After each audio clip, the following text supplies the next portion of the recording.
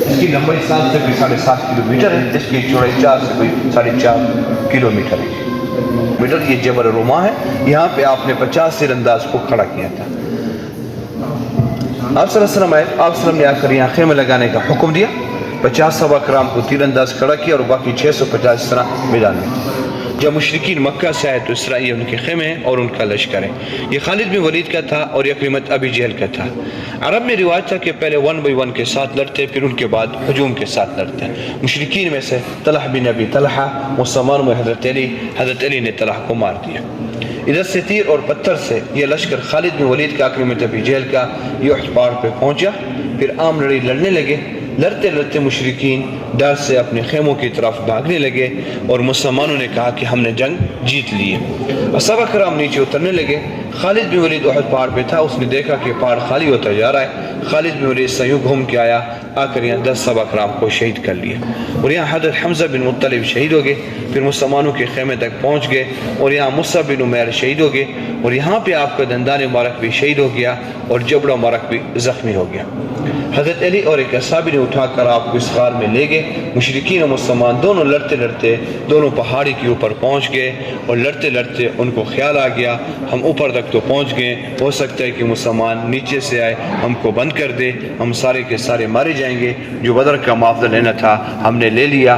وہ اوپر سے نیچے آئے، اپنے خیمے سے خیمے لے کر واپس مکہ چلے گئے۔ یہ تھا جنگ احد کا ایک مختصر واقعہ۔ یہ آپ لوگوں کو تیر کمان کی کاپی نظر آ رہی ہے، یہ سعد بن ابی وقاص کی ہے۔ چلتے جی آگے ہم آپ کو دکھاتے ہیں یہاں پہ مدینہ منورہ کے بارے میں۔ مدینہ منورہ کے بارے میں جو آپ صلی اللہ علیہ وسلم 10 سال مدینہ منورہ میں لاوے کی وجہ سے مدینہ کا جو شہر تھا یوں تینوں سائڈ سے جلا ہوا تھا۔ صرف شمال کی طرف جہاں پہ خندق ہوتی، خندق جو کھودی گئی تھی، خندق یہاں آج خندق کے کچھ اثرات باقی نہیں ہیں۔ جب مشرکین غزوہ خندق اور غزوہ احد سے غیر رقیق سے یہاں کر احد کے لیے یہاں خیمے لگے اور خندق کے لیے یہاں خیمے لگے۔ خندق کی لمبائی 2.5 کلومیٹر، اس کی گہرائی 3.5 میٹر اور اس کی چوڑائی 4.5 میٹر۔ زیادہ تر روایت میں ہے یہ خندق 6 دن میں بنی گئی تھی۔ آج خندق کے کچھ اثرات باقی نہیں، تو آپ نے 10 صحابہ کو 40 فٹ کھودنے کو دیا۔ خندق کی لڑائی جب 28 سے 30 دن تک تیر اور پتھروں سے لڑتے رہے تو آپ صلی اللہ علیہ وسلم نے دعا مانگی، اللہ کی طرف سے ایسی ہوا چلی جن کا کھانے پینے کا سامان اور دم وغیرہ اڑ گئے، تو اس طرح جب مسلمان نے فتح کر۔ جب نبی کریم صلی اللہ علیہ وسلم جنوب قبا میں پہنچے تو اس طرف مکہ آپ صلی اللہ علیہ وسلم دو رکعت نماز پڑھی، مسجد توبہ مسجد مصطفیٰ ہے۔ یہاں سارے بچوں نے 10 بجا کے گیت کیا تھا ذرینا بثنیت کی وجہ آپ دیکھیں۔ یہ اسلام کی پہلی مسجد قبا، آپ مدینہ میں پہلی مسجد قبا تعمیر کی۔ یہ دو گھر تھے، دار بسم حجر، دار صاحب بن خیثمہ، جو آپ صلی اللہ علیہ وسلم ان کے یہاں مہمان تھے۔ جب مسجد مکمل ہوگی تو آپ صلی اللہ علیہ وسلم آگے بڑھے، جمعہ کا دن تھا تو یہاں پہ آپ نے اسلام کا پہلا جمعہ یہاں پہ ادا کیا، بنو سالم بن عوف کی بستی میں نہر کے بیچ، جسے مسجد جمعہ بھی کہتے ہیں اور مسجد وادی بھی کہتے ہیں۔ نماز جمعہ ادا کر کے آگے آنے سب لوگ کہتے کس نے کہا رسول اللہ میرے آئے، آپ نے فرمایا کہ جہاں بھی اٹھنی چلے گی آپ سب اونٹی جو آگے بیٹھی تھی 2 یتیم بچوں کی جگہ کے پاس آ کے بیٹھی، خدا جگہ کو خریدا، اس کی قیمت میں حضرت ابوبکر صدیق نے ادا کی۔ آپ صلی اللہ علیہ وسلم نے مسجد نبوی بنائی، اس وقت ہمارا قبلہ تھا اقصی کی طرف تھا، یعنی کہ یوں، تو آپ صلی اللہ علیہ وسلم نے مدینہ میں 16 یا 17 مہینے اس طرح کفر کی نماز پڑھی تھی اور تو یہ ساری مساجد ہیں، ساری مساجد میں نبی اکرم صلی اللہ علیہ وسلم نے نماز پڑھی۔ جہاں جہاں آپ نے نماز پڑھی ہے عمر بن عبدالعزیز کو پتہ چلتا گیا وہاں وہ مسجد بنا۔ اس طرح 95 مساجد بنی اور یہ کنویں ہیں، یہ تمام کنویں سے آپ صلی اللہ علیہ وسلم نے پانی پیا۔ 35 اور 40 کے قریب کنویں تھے۔ یہ بیر عثمان ہے جو عثمان کو فاتح کی وجہ سے خریدا اور مسلمانوں کے لیے وقف کر دیا۔ یہاں پہ تعبیر الرسل نبی کریم صلی اللہ علیہ وسلم وفات پانے سے پہلے صحابہ کرام کہتے ہیں کہ جب میں وفات پایا مجھے بیر الرسل غسل دینا، صحابہ کرام نے آپ کے حکم پر عمل کیا اور آپ کو اس کنویں کا پانی بھر کے غسل دیا۔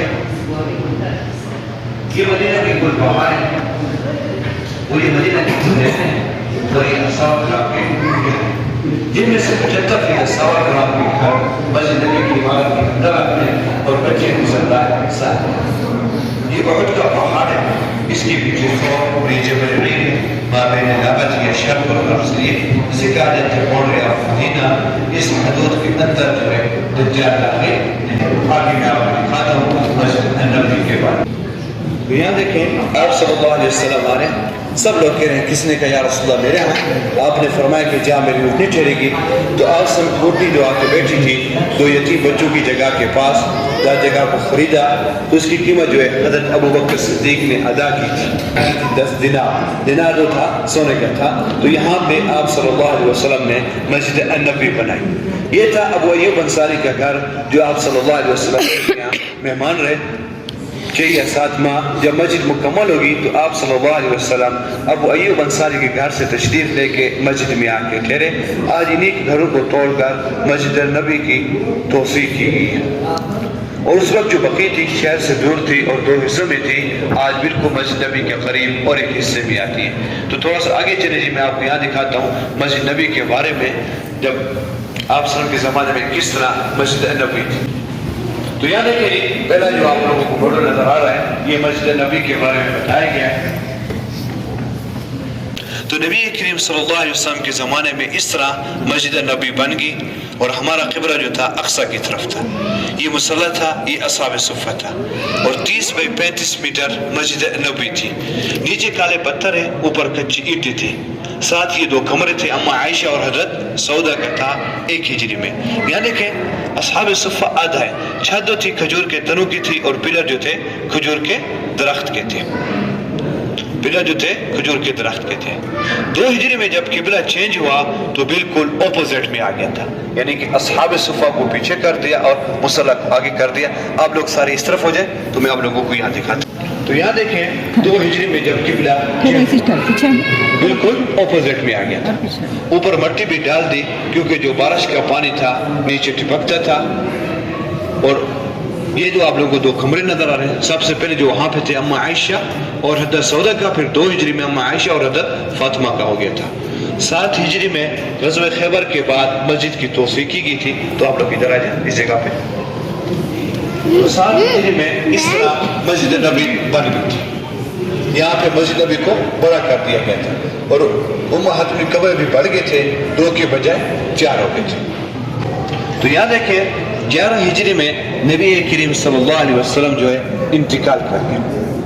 11 ہجری میں آپ صلی اللہ علیہ وسلم انتقال کر کے صحن میں کیا کنکریاں ڈال دی، اور مزید چھت اصحاب صفہ۔ حضرت عمر بن خطاب کے زمانے میں اصحاب صفہ ختم ہو گیا تھا، اور حضرت عمر بن خطاب کے زمانے میں 22 سے 23 لاکھ مربع میل میں اسلام پھیلا تھا، اور مسجد کی توسیع کی گئی تھی قبلہ رخ میں اور مغرب کی طرف۔ حضرت عمر بن خطاب کے زمانے میں مسجد کا کل رقبہ جو تھا 3 سے کوئی 3,500 میٹر مربع میں۔ حضرت عثمان غفان کے زمانے میں اس طرح مسجد نبی بن گئی۔ تو یہاں دیکھیں نہ کوئی گنبد ہے اور نہ ہی کوئی مینار۔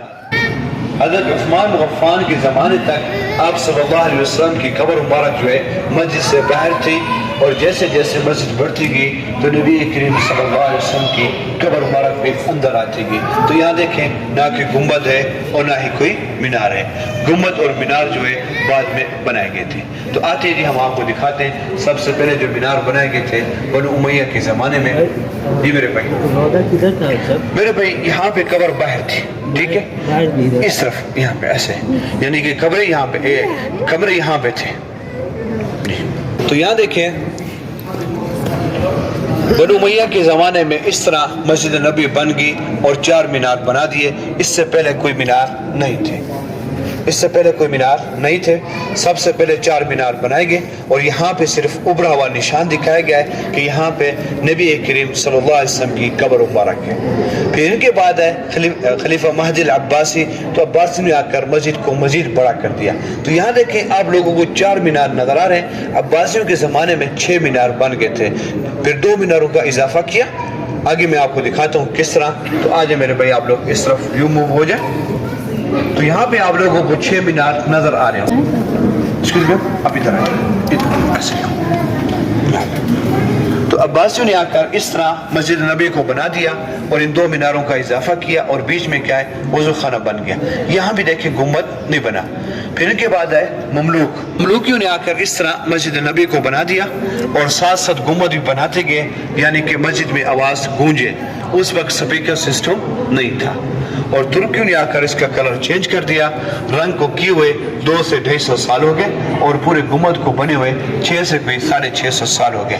تو آتے جی آگے ہم آپ کو دکھاتے ہیں موجودہ مسجد آج ہم کس طرح دیکھتے ہیں. یہ موجودہ مسجد ہے جو ایک ٹائم میں 10 لاکھ نمازی نماز پڑھ سکتے ہیں. یہی شہر تھا جو آج مسجد نبی کے اندر آ گیا. اور یہ دو مینار سب سے پرانے مینار, سب سے پرانا مینار یہ ان کے بعد یہ. اب میں ہم کو یہاں دکھاتا ہوں اس گنبد کے نیچے تینوں قبریں کس طرح بنے ہوئی ہیں. یہ محراب نبی ہے جہاں پہ آپ سب نماز پڑھاتے تھے. یہ ریاض الجنہ میں نہیں, یہ ڈولی ہے. یہ ڈولی ہے جب غلاف کعبہ بیرون ملک سے لایا جاتا تو اس کے اندر رکھ کے لایا جاتا تھا کیونکہ دھوپ اور بارش سے محفوظ کر کے آتا تھا. اس وقت جو سفر ہوتا تھا پیدل, اس کو اونٹ پہ رکھتے تھے اور مہینوں کا سفر. تو یہاں میں آپ لوگوں کو دکھا رہا ہوں حجرہ اور غرفے کے بارے میں. حجرہ کسے کہتے ہیں اور کیا. اس طرف کیا ہے مسجد نبی ہے. یہ مسجد نبی کی دیوار ہے. یہ کمرہ عائشہ رضی اللہ عنہ کا, حضرت حفصہ, حضرت فاطمہ آپ کی بیٹی رضی اللہ اجمعین. اور یہ تھا حجرہ جسے آج ہم صالہ بھی کہتے ہیں اور برآمدہ بھی کہتے ہیں. تینوں قبر مبارک جو بنی ہوئی ہے اس برآمدے میں بنی ہوئی ہے. اس کے نیچے بیڈ رکھا ہوا تھا. اس بیڈ کو ہٹا کر آپ صلی اللہ علیہ وسلم کی قبر مبارک کھودی گئی. اور جب حضرت بکر صدیق کی وفات کے ادب کے لحاظ سے اس طرح حضرت عمر بن خطاب اما عائشہ سے عرض کرتے ہیں یہ جگہ حضرت عائشہ نے اپنے لیے رکھی تھی. حضرت عمر بن خطاب طلب کرتے تو اما عائشہ نے اجازت میں دے دی تھی. اور تینوں قبر مبارک جو بن جاتی ہیں اس صحن میں بن جاتی ہیں. اور بیچ میں اما عائشہ نے پردہ لگا دیا کیونکہ حضرت عمر بن خطاب جو تھے غیر محرم تھے. جب اما عائشہ زیارت کے لیے جاتی تو اپنے پردے کا اہتمام کر کے جاتی تھی. وقت گزرتا گیا تو یہ چھتیں کمزور ہوتی گئی. عمر بن عبدالعزیز رحمۃ اللہ کے زمانے میں یہ چھت اور دیوار گر گئی تھی. کس طرح گر گئی آئیں جی ہم آگے ہم آپ لوگوں کو دکھاتے ہیں. اس طرح یہ چھت اور دیوار گر گئی. گرنے کے بعد جب دوبارہ بنایا گیا تو کس طرح بنایا آگے آ جائے. پہلے جو دیوار تھی یہاں اس دیوار کو پیچھے کر دیا, صحن بڑا ہو گیا اور کمرہ چھوٹا ہو گیا تھا. عمر بن عبدالعزیز نے کیا کیا, صرف یہی چیز رہنے دی. اس کے ارد گرد جتنے بھی گھر تھے ان کو توڑ کر آگے آ جائے, ان کو توڑ کر یہ 5 کونے والی دیوار بنا دی. یعنی کعبے کے متشابہ بھی نہ ہو, قبر کو سجدہ بھی نہ ہو اور طواف بھی نہ ہو. تھوڑی سی منٹ پیچھے ہو جائے تو یہ نور الدین زیکی نے جو شیشہ ڈالا یہ شیشے کی دیوار ہے. آج ہم جانب سے کیا دیکھتے ہیں اور ہمیں کیا نظر آتا ہے. آج جی آگے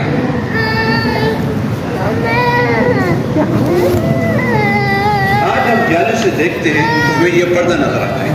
یہ ظاہر بے برس نے آ کر 5 کونے والی دیوار کے اوپر کپڑا لگا دیا. اس وقت جالیاں جو تھی لکڑی کی تھی.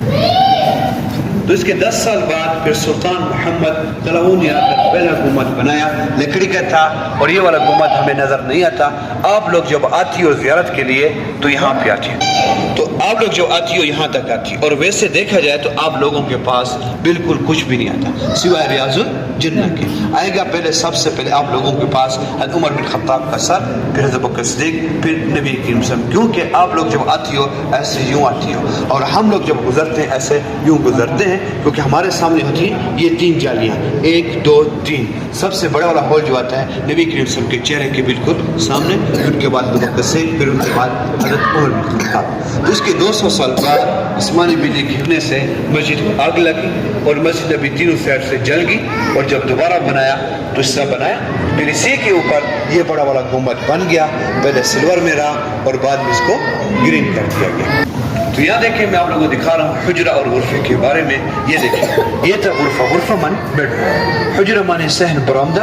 تو یہ دیکھیں یہ بیڈ رکھا ہوا ہے. اس بیڈ پہ آپ صلی اللہ علیہ وسلم انتقال کر کے اس بیڈ کو ہٹایا تو یہاں دیکھیں آپ سم قبر مبارک کھودی گئی. اور یہاں پہ آپ کو غسل دیا گیا جس میں بیری کے پتے اور بیر الغرس کا پانی تھا. غسل دینے کے بعد یہاں پہ آپ کو صلا دیا, غسل دیا, کفن پہنا کر یہاں پہ آپ کو صلا دیا. تو یہاں سے صحابہ کرام داخل ہوتے کہ یہاں سے باہر نکلتے گئے. پھر 2 یا 3 دن کے بعد اس طرح آپ کو قبر میں اتارا گیا. تو یہاں دیکھیں یہ تینوں قبریں بن گئی.